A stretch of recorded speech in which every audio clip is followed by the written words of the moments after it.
Welcome to the True Crime Never Sleeps podcast, the podcast where I share true crime stories for your entertainment. But you might lose some sleep after listening to some of these stories. I'm your host, Larry Lease, with the True Crime Never Sleeps. And after reading about true crime stories, I condense all the content and bring valuable information to you. To stay up to date with all of our content, check out our Twitter account at TrueCrimeNS.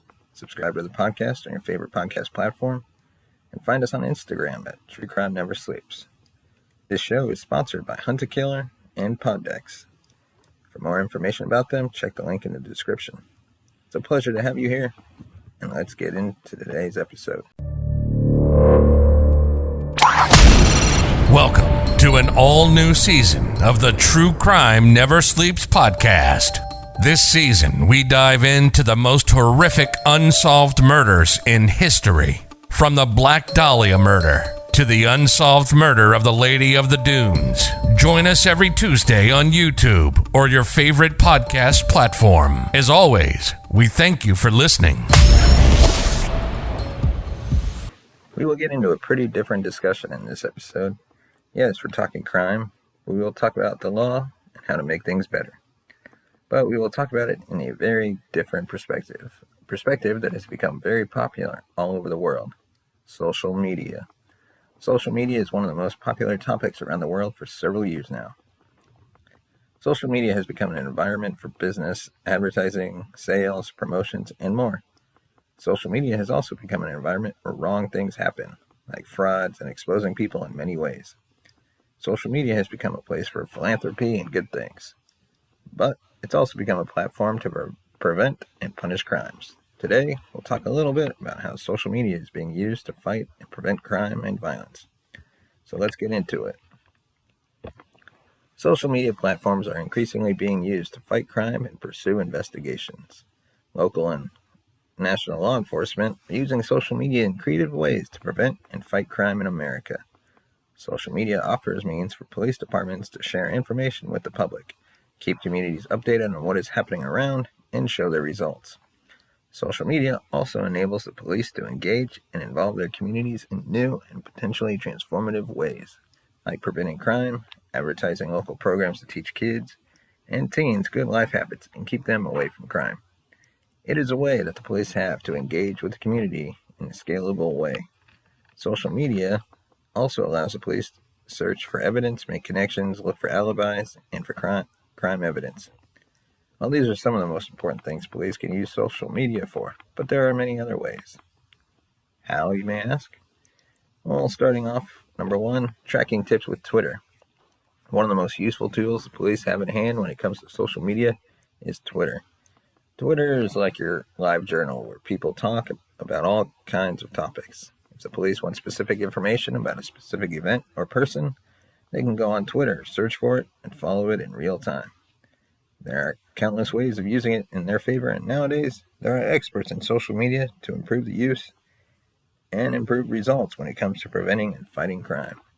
They recently used social media to find the culprits of the January 6th Capitol riots. Number two, they use it posting information about criminals.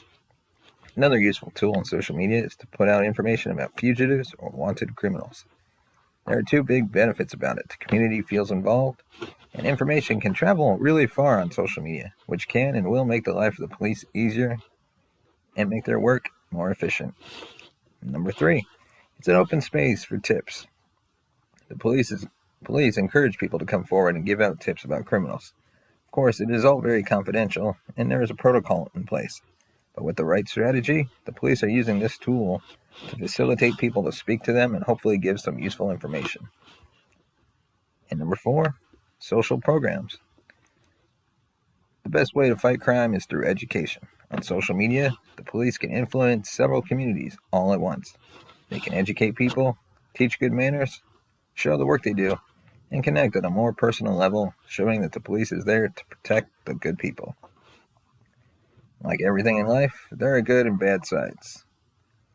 Today's episode was about the good side of using social media to prevent and fight crime. What did you think? Do you agree with the use of social media for this purpose? Leave some comments in the comment section below, or send us a tweet at TrueCrimeNS, or leave us a comment on our Instagram page.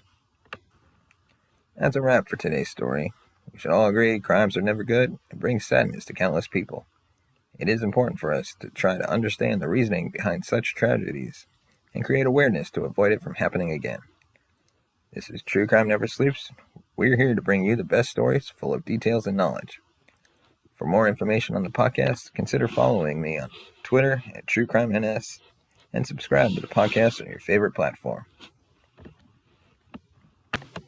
We'd like to thank our sponsor, Poddex. Poddex are unique interview questions and episode starting prompts in the palm of your hand.